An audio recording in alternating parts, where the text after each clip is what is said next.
Last time, I met with educators in Arizona to see what happens when a district bets big on reading change. And we're bringing real literature back. This week, I'm in the school district of Philadelphia, the 8th largest school district in the U.S., to see what happens when that same challenge meets scale. We are fired up and we are ready to go.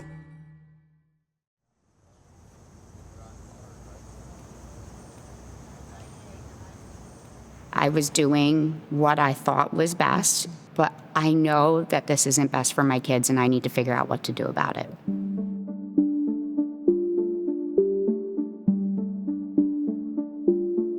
The data doesn't lie. We cannot be happy with 38% of our children reading on grade level.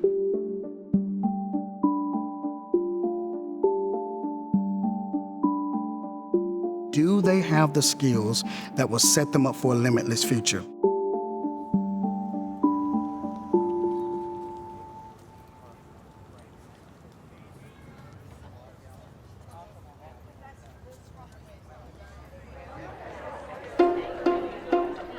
It's the middle of June, and educators are coming together at the district's Summer Institute to rethink how reading is taught and build a foundation for stronger readers across the city.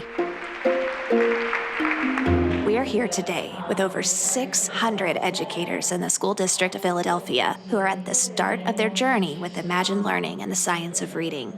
The energy is phenomenal, and we are so excited that Imagine Learning gets to be here with them every step of the way.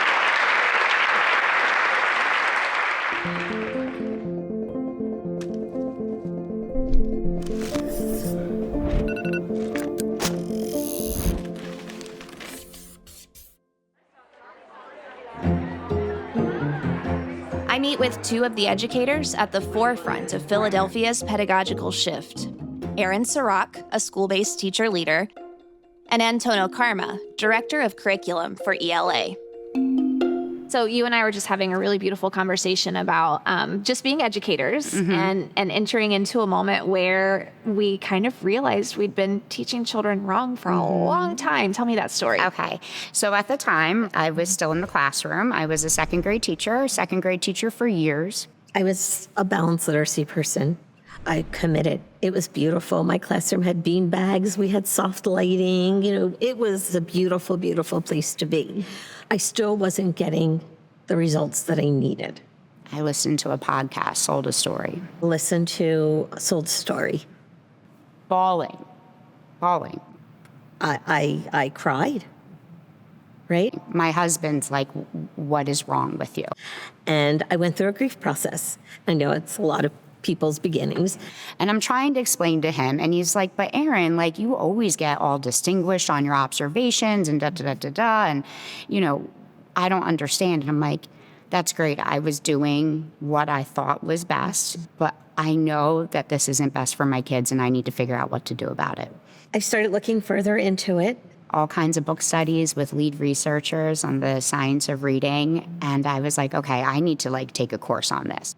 All of these fabulous researchers and practitioners started offering webinars, and they were free. They weren't trying to sell anything. They really wanted to get the message out there. I went back to my principal, and I said, we need to make some major changes. We're educators. Yes. We know change is hard. So hard. So when you say you're taking away my guided reading books, when you're taking away my units of study, that's hard. Especially when you've been teaching for a while and you feel, well, I always do this, and I love reading this story with this group of kids, and I have this activity that goes with it. Pedagogy is personal, but if we can show through data that this is why we're doing it, we cannot be happy with 38% of our children reading on grade level. My advice to the principals and superintendents coming in, the teachers need the background knowledge. They need to know what the science of reading is. It's not a fad. It's not a new curriculum that you're going to teach. It's what needs to be taught, why it needs to be taught, and it's based on scientific research. In 2013, Mississippi took steps to improve its literacy achievement scores by introducing legislation requiring research-based instruction and materials. By 2019, Mississippi had made the most gains in fourth grade reading in the country.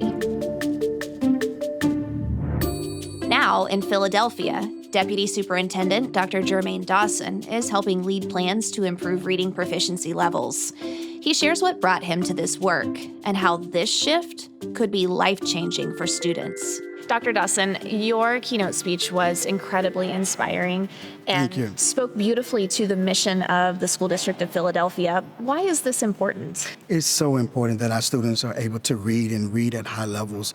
I myself grew up in severe poverty. I experienced homelessness, eating out of trash cans, not knowing and sleeping on porches. But one thing that I got was a foundational skill in reading that set me up, and I was able to read books that took me on journeys beyond where I was living every day. And because of the foundational skills that I received, I was able to go off and to be where I am today. And in the School District of Philadelphia, our goal is to give the students the skills and the tools that they need to be successful so that they too can have that future, just like I had. You are an educator at heart, and you spoke to your experience with the multitude of ways that we have tried to teach children to read. Absolutely. Why change course? So I've been on both sides. I've learned as a student using foundational literacy skills or structured literacy, and then I've also been trained in whole language. And what we see is that our students are, by the time they get to high school, that they still struggle with the ability to be able to effectively decode words. And then they struggle with those words. They don't have the foundational strategies to attack that word.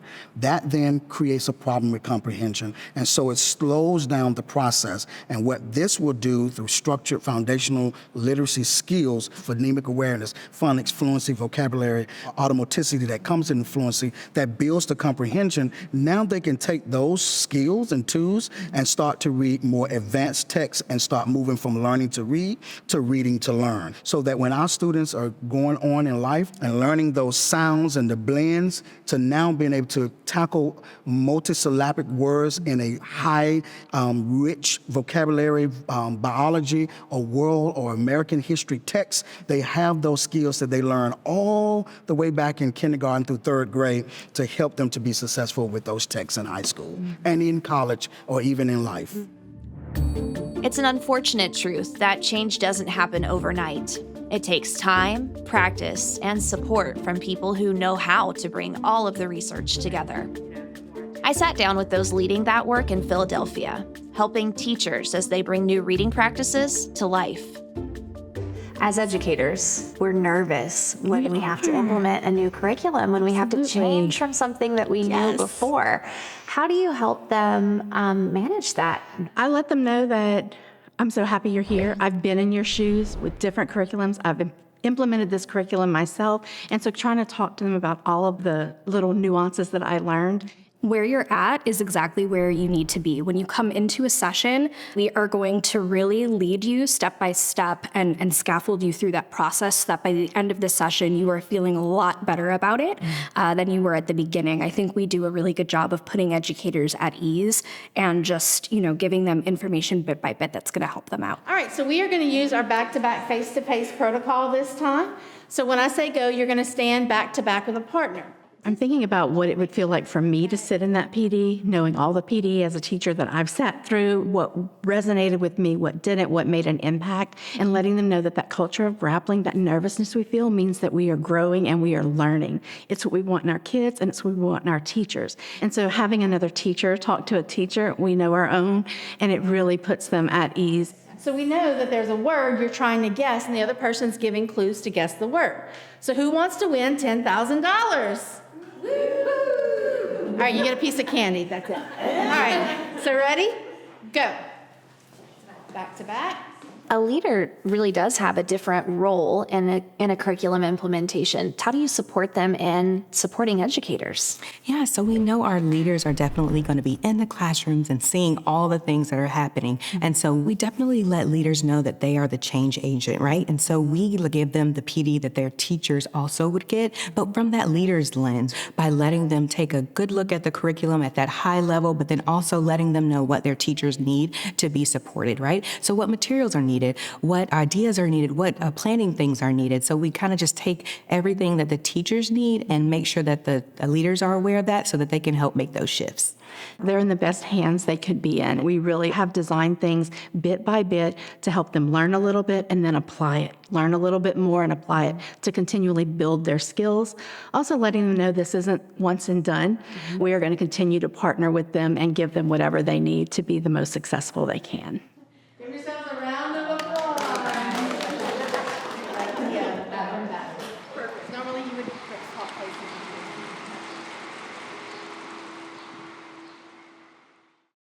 The next day, I spoke with teachers to learn how they felt about the shift after hearing from keynote speakers, experiencing hands-on sessions, and exploring best practices.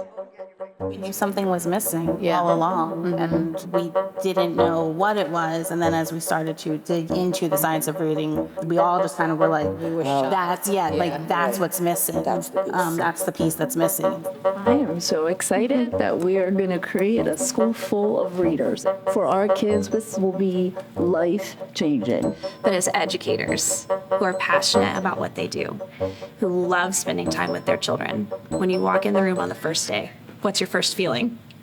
We got this. Next time, I'll be heading back to the Pendergast School District to see exactly what that success looks like in the classroom and how these practices lay the groundwork for a lifetime of achievement. All of the pieces come together at the end of the school year.